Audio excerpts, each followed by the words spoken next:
Mi novio me juró que yo era todo lo que él esperaba, pero cuando su esposa apareció en mi casa, él solo pudo decir, no quise preocuparte. Cuando pienso en Adam, me doy cuenta de que una parte de mí ya estaba advertida desde el principio, solo que me negaba a escucharla. Lo conocí en una de esas tardes interminables de café y trabajo, cuando yo apenas estaba sobreviviendo entre turnos mal pagados en una cafetería local y los últimos semestres de la universidad. Recuerdo que se sentó siempre en la misma mesa, cerca de la ventana, como si le gustara que la luz lo bañara a él y a su computadora portátil, que parecía siempre llena de cosas importantes. Era de esos hombres que saben usar la sonrisa como un arma sutil, que te miran directo a los ojos cuando piden algo y te agradecen con una calidez que no es común encontrar en clientes apurados. Al principio pensé que era solo amable. Luego, cuando se quedó un poco más tarde de lo habitual y me hizo una pregunta casual sobre qué estaba estudiando, me pareció halagador. Después, cuando volvió, ya no pude fingir que no estaba interesada. Adam era mayor que yo, no por décadas, pero sí lo suficiente para que sintiera que tenía experiencia, que sabía manejar las cosas de una manera que yo apenas empezaba a aprender. Era encantador, siempre sabía qué decir. Tenía un trabajo estable en bienes raíces, mostraba fotos de propiedades lujosas, hablaba de cenas con clientes, de viajes rápidos de negocios. Cuando empezó a invitarme a salir, yo me sentía en un sueño.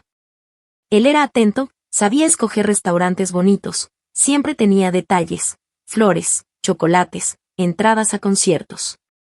Me juraba que nunca había conocido a alguien como yo, que lo hacía reír, que lo hacía sentirse ligero, que finalmente había encontrado a alguien auténtico.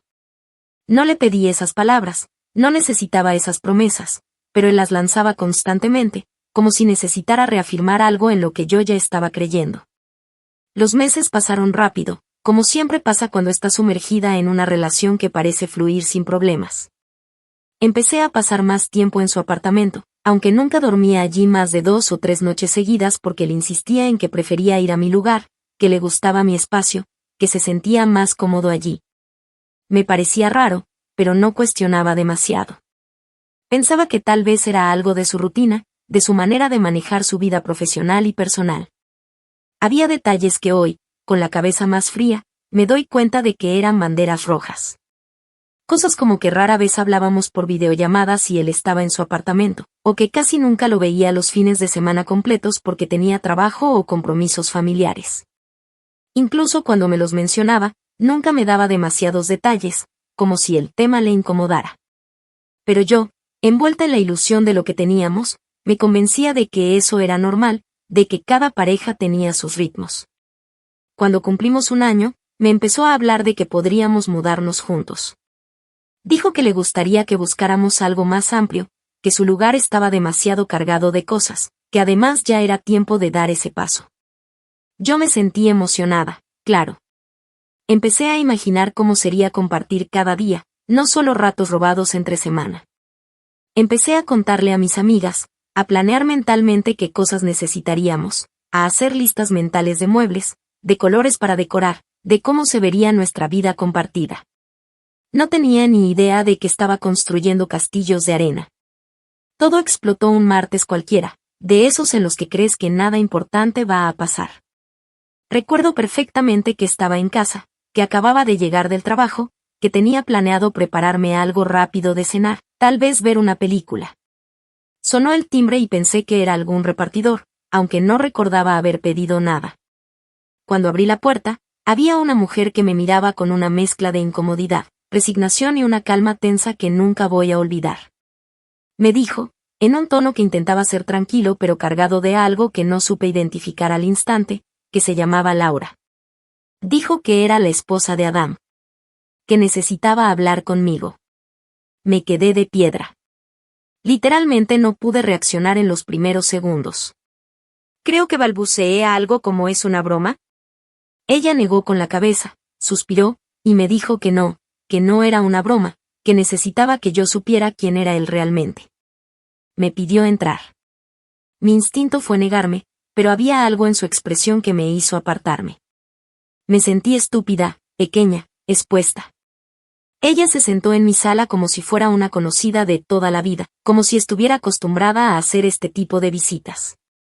Me explicó, con una calma que me pareció sobrehumana, que no era la primera vez que Adam hacía esto, que lo había perdonado antes por cosas similares, pero que ahora había cruzado un límite. Me mostró fotos, mensajes, detalles que solo una esposa podría saber. Y mientras hablaba, yo sentía que cada palabra era un golpe en el estómago, que cada evidencia me robaba un poco más el aire, que cada minuto que pasaba se me deshacía una parte de la vida que había construido con él. Cuando Adam llegó esa noche, porque claro que lo llamé a gritos y lágrimas, no tuvo ni siquiera la decencia de negarlo. Me miró con esos ojos que tantas veces me habían hecho sentir única y me dijo, en un tono que nunca olvidaré, que no había querido preocuparme. Que había sido complicado. Que lo estaba manejando. Que no era lo que parecía. No recuerdo exactamente cómo terminó la noche. Sé que lo eché. Sé que lloré. Sé que me encerré en mi cuarto sintiéndome la persona más estúpida del mundo. Pero también sé que, en medio del dolor, algo en mí empezó a endurecerse. Algo en mí decidió que esto no iba a quedar así. Adam no solo me debía explicaciones. Me debía mucho más que eso. Me debía una caída. Me debía una destrucción que sintiera hasta en el último hueso. Y lo peor para él era que no lo iba a ver venir. Actualización 1. Pasaron unas semanas en las que me sumergí en una mezcla de emociones que iban desde la rabia ciega hasta una especie de vacío silencioso.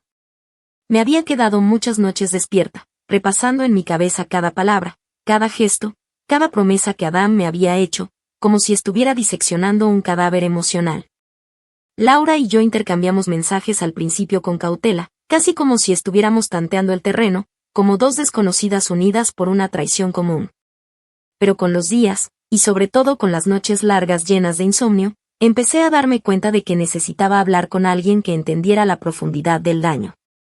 Nadie más podía comprenderlo como ella. Así que, a pesar de lo extraño que sonaba, Laura y yo terminamos haciéndonos aliadas. El primer encuentro cara a cara después de aquella noche fue incómodo, por supuesto. Nos sentamos en una cafetería al otro lado de la ciudad, lejos de donde vivíamos, porque ninguna quería exponerse más de lo necesario. Ella llegó primero, impecable, con ese aire de mujer que se ha pasado la vida sosteniendo apariencias. Yo, en cambio, fui con una chaqueta vieja, el cabello hecho un desastre y unas ojeras que ni el mejor maquillaje hubiera podido cubrir. Nos miramos un momento sin saber muy bien qué decir, y entonces, como si se hubiera roto una presa, las dos empezamos a hablar al mismo tiempo. Ella me contó cómo había sospechado por meses, cómo había intentado ignorar las señales, cómo había decidido confrontarlo y cómo él, al verse acorralado, había soltado la bomba de que había otra mujer, yo. Por mi parte, le relaté mi versión, los detalles, los mensajes, los planes que habíamos hecho, las mentiras que me había tragado sin pestañear. Fue en ese café, entre tazas tibias y miradas cruzadas de comprensión, que surgió la primera chispa de venganza. No fue algo planeado de golpe, no fue un vamos a destruirlo directo. Fue un acuerdo silencioso, una especie de entendimiento mutuo.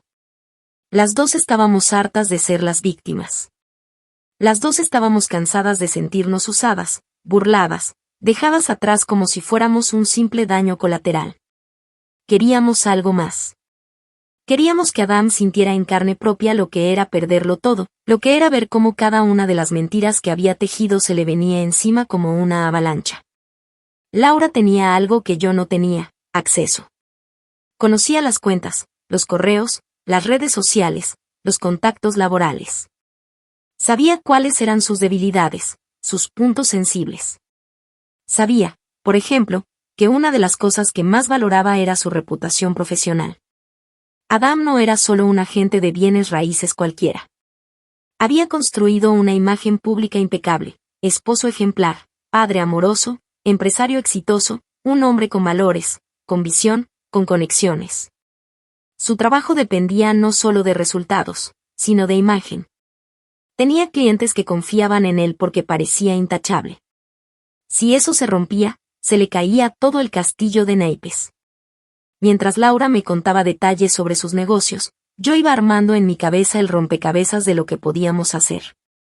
Yo tenía mensajes, fotos, videos, promesas grabadas, pruebas de citas, de viajes, de regalos. Ella tenía documentos, cuentas compartidas, contactos, acceso a calendarios y agendas.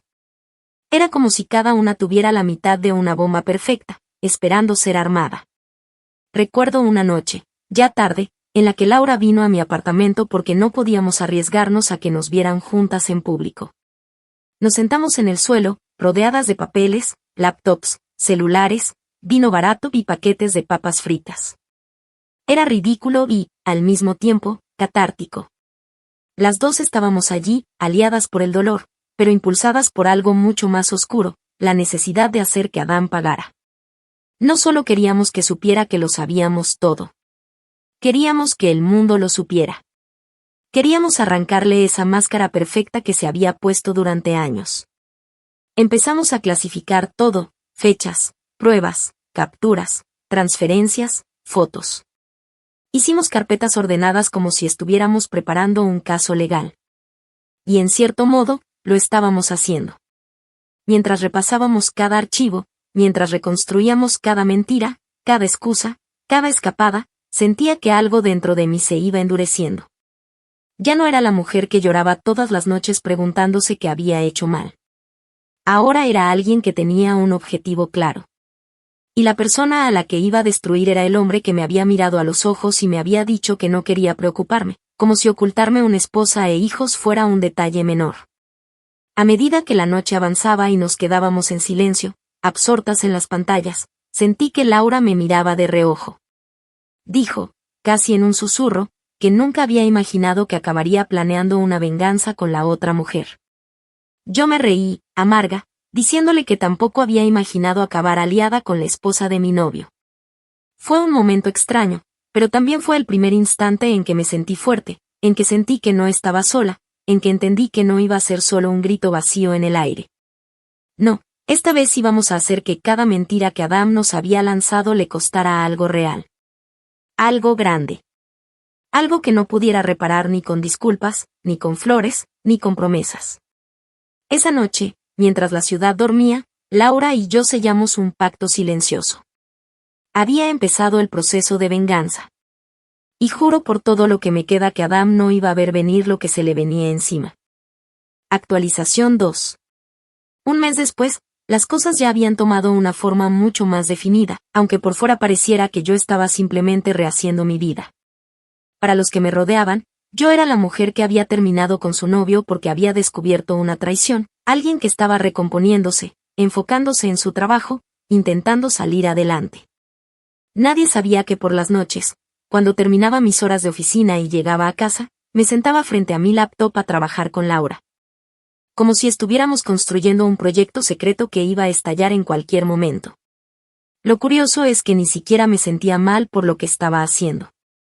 Durante años había sido esa persona que intentaba no hacer daño a nadie, que buscaba resolver los conflictos sin herir, que pensaba siempre en las consecuencias.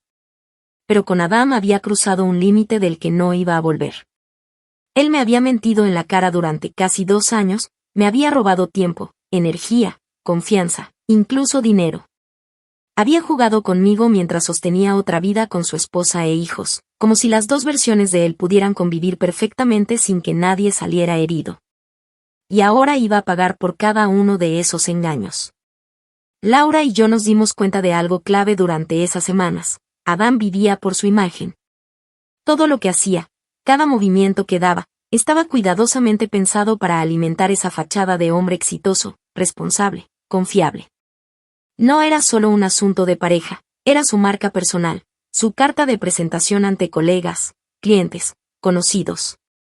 Tenía un perfil público muy cuidado, no solo en redes sociales, sino en su vida profesional. Cada cliente importante que tenía lo veía como un ejemplo, alguien con quien querían asociarse porque parecía tenerlo todo, estabilidad familiar, éxito económico, ética intachable. Si lográbamos romper esa imagen, no solo lo íbamos a humillar, íbamos a desmantelar su sustento económico, íbamos a hacer que la caída fuera total. Laura, con su acceso a las cuentas de correo, a los documentos legales, a las cuentas bancarias, empezó a armar un dossier detallado que combinábamos con todas las pruebas que yo había guardado, mensajes privados. Fotos juntos en fechas en las que él decía estar fuera de la ciudad por trabajo, reservas de hoteles, pagos con tarjetas cruzadas, capturas de pantallas de llamadas, audios donde me decía que me amaba. Que pronto podríamos vivir juntos, que todo era cuestión de tiempo. Incluso encontré recibos de compras que me había hecho a mí usando cuentas conjuntas con su esposa, algo que para Laura fue la última gota que derramó el vaso. Hubo una noche en particular que se me quedó grabada. Laura estaba sentada en mi sala, rodeada de carpetas y papeles, y de pronto me dijo con un tono que no había usado antes que quería arruinarlo de verdad, no solo exponerlo.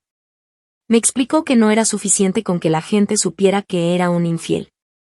Ella quería que pagara legalmente, financieramente, que sintiera cada consecuencia como un golpe directo. Y yo, mientras la escuchaba, me daba cuenta de que estaba completamente de acuerdo. Ya no era solo cuestión de desahogo. Ahora se trataba de justicia, de poner las piezas en su lugar, de hacerle entender que no podía simplemente caminar sobre las personas como si nada importara. Así que, juntas, armamos un plan en etapas. Primero, íbamos a filtrar la información de manera anónima a algunos de sus clientes clave. No de forma escandalosa, sino con datos concretos, fechas, documentos, inconsistencias en gastos que podían indicar falta de ética, pequeños detalles que hicieran sonar las alarmas. Sabíamos que en ese sector, donde las apariencias lo son todo, bastaba con sembrar una duda para que muchos empezaran a apartarse. Segundo, íbamos a enviar las pruebas a su empresa, no solo sobre la infidelidad, sino sobre posibles usos indebidos de recursos, sobre los gastos personales disfrazados de gastos laborales, sobre las ausencias disfrazadas de viajes de trabajo. Teníamos suficiente documentación como para al menos forzar una auditoría interna, algo que le causaría un daño considerable, aunque lograra salir limpio al final. Y tercero, íbamos a preparar la parte legal. Yo, como víctima directa de varios fraudes económicos, porque sí, Adam había usado mi dinero, mis tarjetas, mis recursos en más de una ocasión con la promesa de que después lo resolvería. Iba a presentar cargos por estafa y fraude financiero. Esto lo obligaría a enfrentar un proceso formal que lo drenaría emocional y económicamente. Mientras armábamos todo esto, yo me preguntaba a veces si estaba yendo demasiado lejos, si en algún momento me detendría y diría basta. Pero cada vez que me surgía esa duda, bastaba con abrir uno de los mensajes antiguos, uno de esos audios dulces donde me prometía que todo lo que vivíamos era único. O con leer uno de los documentos donde Laura había descubierto que él pagaba cenas conmigo con la misma tarjeta que luego usaba para los gastos escolares de sus hijos. Entonces el impulso regresaba con más fuerza. No iba a detenerme. Esto no era venganza por despecho. Era un ajuste de cuentas. Era mirarme al espejo y saber que no iba a dejar que alguien pisoteara mi dignidad sin consecuencia alguna. Recuerdo que una noche, mientras estábamos finalizando la carpeta digital que íbamos a enviar a los contactos clave, Laura me miró largo rato, con una mezcla de cansancio y determinación. Me dijo que nunca había pensado que iba a estar sentada en la sala de la amante de su esposo, planeando cómo destruirlo juntas. Yo le respondí que yo tampoco me había imaginado aliándome con la esposa del hombre al que amaba, pero que la vida era jodida y que al menos teníamos algo claro. No íbamos a dejar que Adam nos hiciera sentir pequeñas ni un minuto más. Esa noche, al enviar los primeros correos anónimos, sentí que algo dentro de mí cambiaba definitivamente. Ya no era solo la mujer herida que lloraba por las noches. Ahora era la mujer que estaba tomando el control, que estaba moviendo las piezas del tablero. Y lo mejor de todo era que Adam todavía no tenía ni idea de lo que se le venía encima. Actualización 3. 2 meses más tarde, los efectos de lo que habíamos sembrado empezaron a florecer como una tormenta cuidadosamente cultivada. No fue algo inmediato, no fue como encender un fósforo y ver arder una mecha, fue más como lanzar pequeñas piedras a un cristal hasta ver las grietas expandirse, crecer, estirarse, hasta que finalmente todo se rompiera en pedazos imposibles de recomponer. Durante ese tiempo, Laura y yo mantuvimos contacto casi diario, pero siempre a través de canales seguros. Ninguna de las dos quería correr el riesgo de que Adam sospechara. Era casi irónico, mientras él trataba de mantener su fachada perfecta, mientras subía fotos familiares viejas, mientras hacía publicaciones motivacionales sobre compromiso y responsabilidad en sus redes profesionales. Por detrás ya había clientes que dejaban de contestarle, colegas que empezaban a preguntarse si podían confiar en él, supervisores que empezaban a vigilarlo con una lupa. Y él no tenía ni idea de dónde venía la grieta que empezaba a tragárselo todo. Uno de los primeros indicios de que algo estaba funcionando fue una llamada que recibí una noche, casi a la medianoche. Era Adam. En un principio pensé en no contestar, pero había algo en mí que necesitaba escuchar su voz, que quería saborear el sonido de su preocupación. Así que atendí, tratando de mantenerme fría.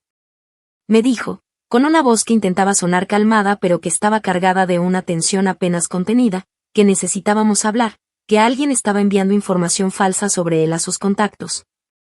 Que había recibido preguntas incómodas en el trabajo, que estaba perdiendo oportunidades y que sospechaba que alguien quería dañarlo.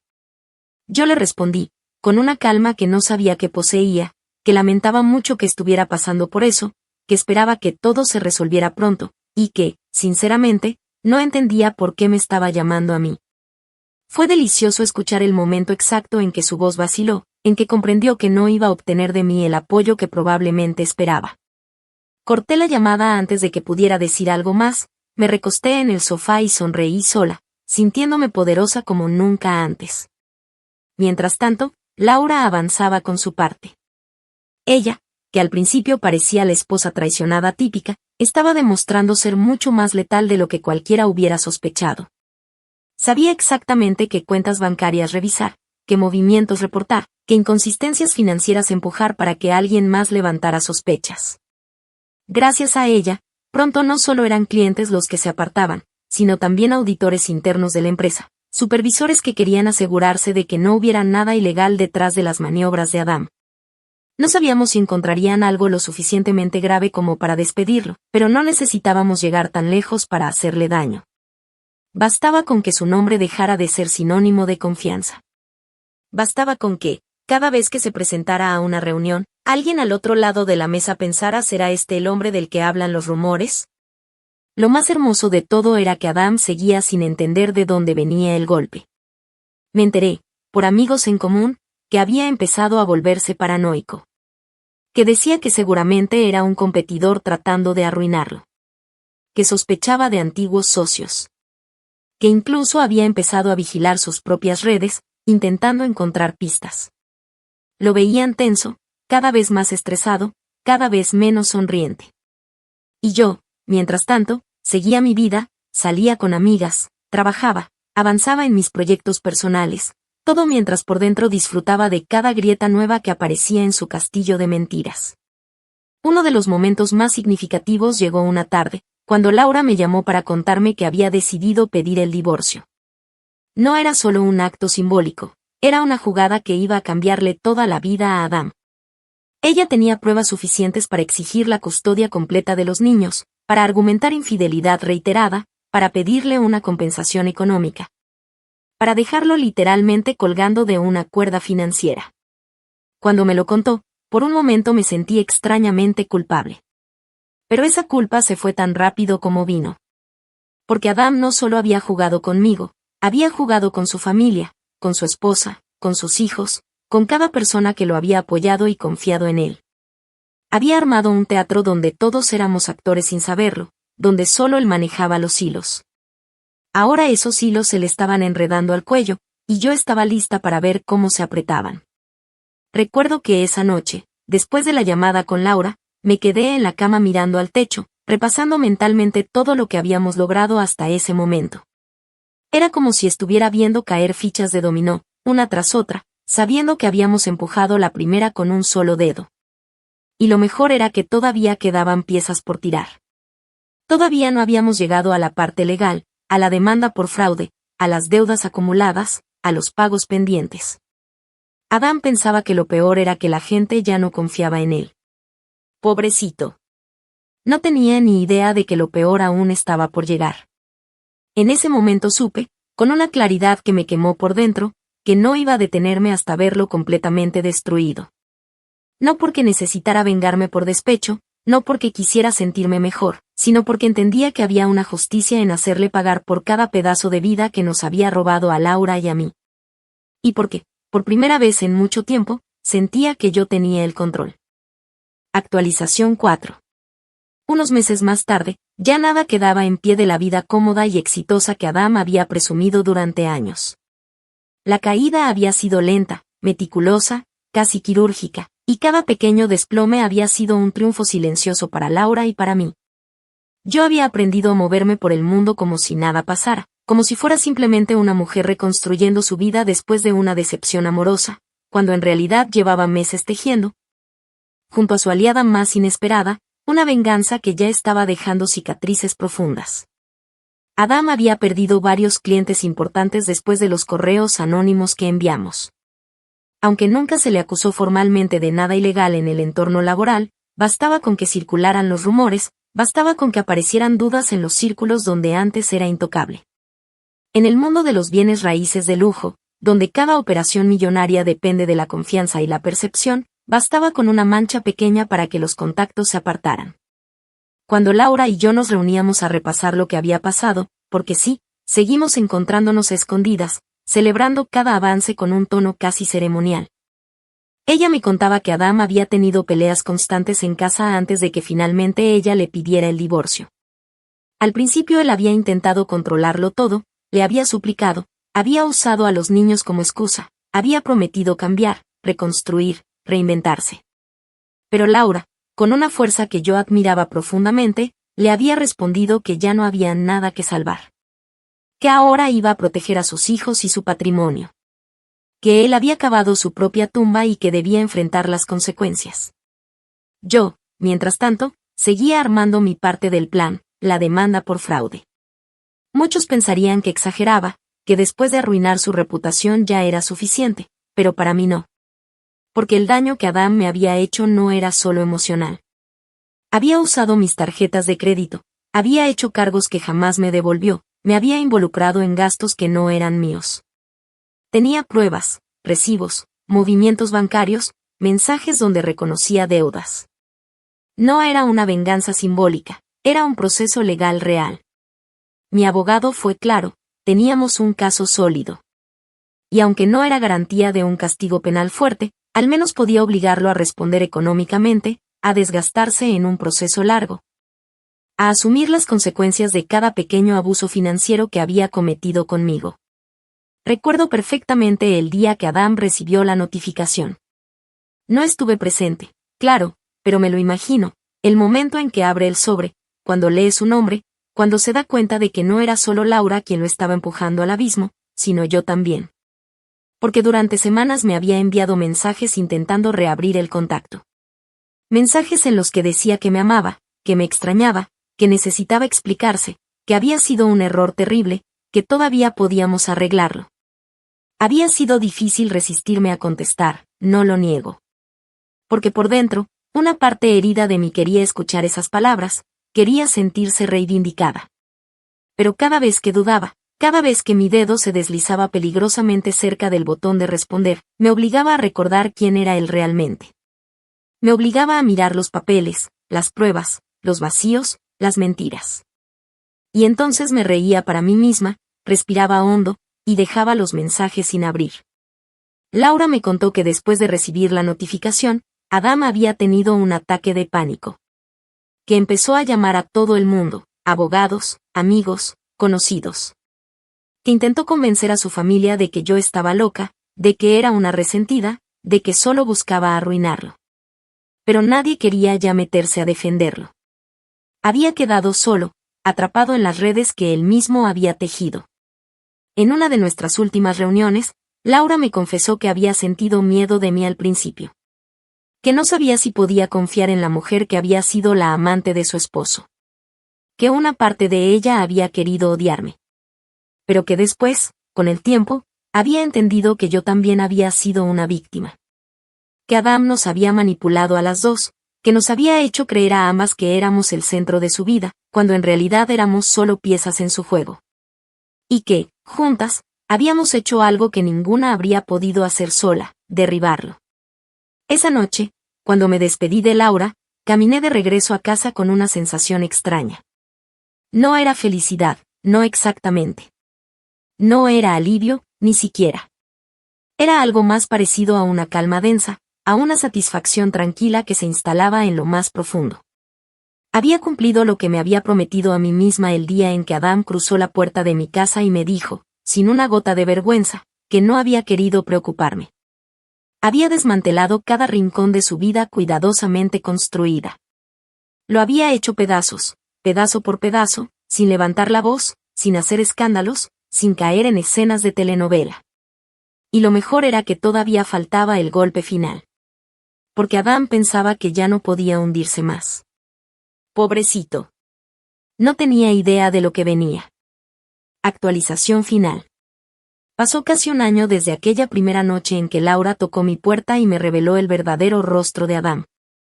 Durante ese año, las piezas que fuimos moviendo, las semillas que plantamos con tanto cuidado y precisión, florecieron en una destrucción que fue lenta, meticulosa y absolutamente devastadora. No hubo un solo gran estallido, no fue como esas historias donde todo explota de golpe, fue un derrumbe progresivo. Un goteo constante de pérdidas que fue quitándole cada uno de los pilares sobre los que había sostenido su vida. Me enteré por fuentes cercanas, porque yo no volví a hablar con Adam jamás, que después del divorcio, la custodia de los niños quedó completamente del lado de Laura. No solo eso, sino que, al haberse comprobado las múltiples infidelidades y los gastos indebidos, el tribunal decidió que Adam debía pagar una pensión alimenticia considerable, que sumada a sus deudas acumuladas y al golpe que había recibido su reputación profesional, lo dejó colgando de un hilo financiero. Algunos conocidos me contaron, en esos murmullos de pueblo pequeño que siempre terminan filtrándose, que tuvo que mudarse a un apartamento mínimo, en un barrio donde antes habría jurado que jamás viviría, reduciendo su vida a lo esencial. Su auto de lujo fue vendido. Las cenas caras, los viajes espontáneos, los lujos con los que siempre presumía en redes desaparecieron por completo. Y con ellos, muchos de los amigos que lo rodeaban, esos que solo están cuando hay algo que rascar. La parte más deliciosa fue el proceso legal que yo inicié.